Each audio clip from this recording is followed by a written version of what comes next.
Hello, you boring lot. I wanted to jump on this morning and do a quick video about MLS and even Nwaneri potentially leaving Arsenal this summer. There's a lot of noise about it. There's a lot of people upset.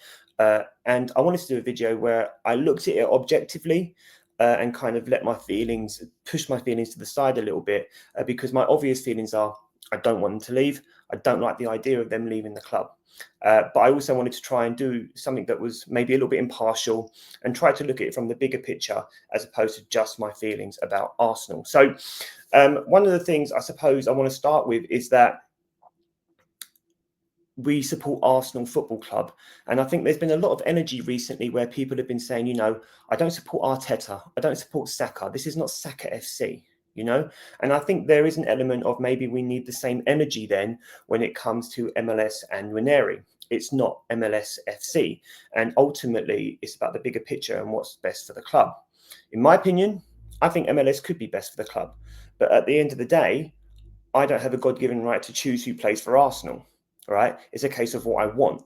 And that's subjective, right? So let's have a look at some of the points that people have been particularly upset about.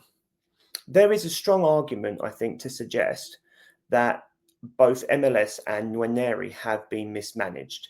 After last season, where they had these incredible breakout seasons, you would have expected them to have so much more minutes this season than they have. And I do think there's an element of that where we can say Arteta's been unfair or Arteta's been unreasonable. On the flip side, for Arteta's job is to get results. And the results this year is about bringing the Premier League title, or it's probably going to cost him his job, right? And there's some people who are saying it should cost him his job regardless. So, for him looking at it, he's thinking, right, I need to put in experienced players who are going to get the job done, right? And so I think that you could make a case for that impacting the minutes that MLS and Nwaneri have had. I also think that Arsenal have got a history of mismanaging younger talent, and I don't mean.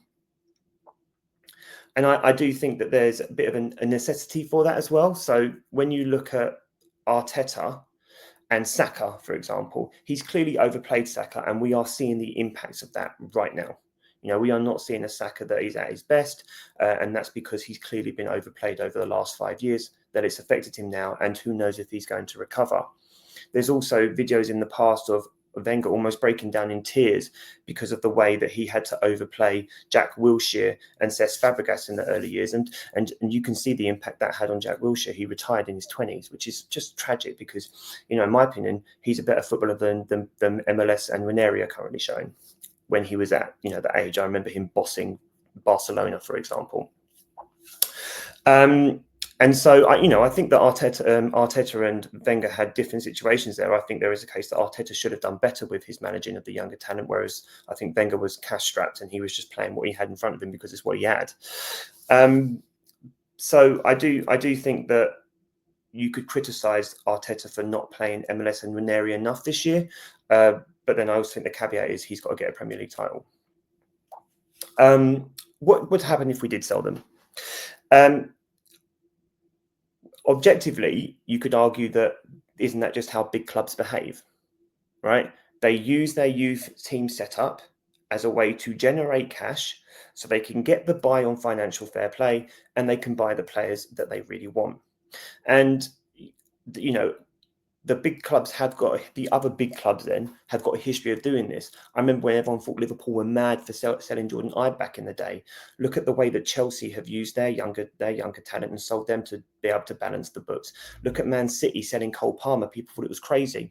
Has any of those sales actually hurt those teams? Has it strapped their success? No. Though they've still gone on and been incredibly successful teams, irrespective of those talents, right? And there's a big case to say that Palmer is a bigger talent than MLS and Nwaneri. People might not like it, and you can argue the opposite of that. But, if we're just, looking at it from the outside, people would be looking at it and going, well, Palmer's a bigger talent than those two. And has it hurt Man City? The answer would be no. Arsenal also have a history of holding on to youth for too long and not capitalising on the money that they could bring in, right? I can remember that Arsenal held on to Ainsley Maitland-Niles a season after Nottingham Forest offered 25 million for him, and then we got half of that the season after. You know, we've held on to Nelson far too long, gave him a new contract when we shouldn't have done. We sold Emil Smith Rowe maybe a season too late, when we should have sold him maybe at his highest value. And there'll be some people who would say that, you know, they didn't want to see Emil Smith leave. I didn't want to see any of these players. I don't want to see any of these players leave. You know, they're Hale enders. But at the same time, you know, we have to ask whether they are good enough for the club. And at the moment, you would absolutely say that MLS and Nwaneri are good enough for the club. You can see I'm trying to back both sides here, because I'm trying to come to some sort of understanding over what the hell's going on. But, you know, I think the other caveat is would you be selling Nwaneri or MLS if it meant bringing in a Kvaratskhelia or a Julian Alvarez?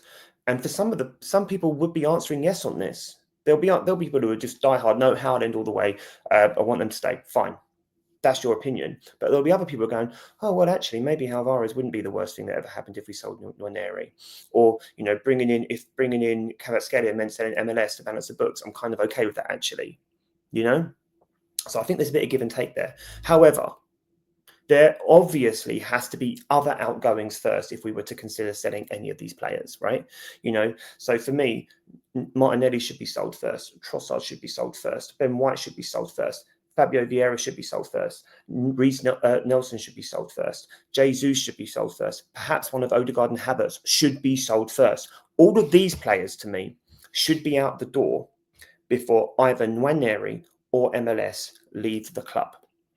The problem with that is all of the players I've just named, some of them are going to be hard to sell because of their wages, and others are going to be hard to sell because they're not desirable or as desirable, and therefore they won't make as much money as the likes of an MLS or Nwaneri sell, who are both under 20, are both are both capable of playing for England. They're homegrown talents. They're going to look good on the books for Premier League teams. So, in terms of desirability, there is a bigger pull for MLS and Nwaneri. So it's going to be a hard sell, isn't it? Like we have to accept that, I think. The only other thing I would say here is the best option for me is to loan these players. You know, there's not clear pathways into the team for them yet. And we, you know, look at how it benefited Saliba when he left the club for a year or two on loan. He came back and he's one of the best defenders in the world. And that's not subjective. That is objective fact. He is one of the best defenders in the world. So going out on loan isn't the worst thing that could happen to these players. And when you look at Nwaneri, as far as the Marseille coach is concerned, is struggling with the physicality of the French league. So going out on loan wouldn't be the worst thing that could happen to him next season again.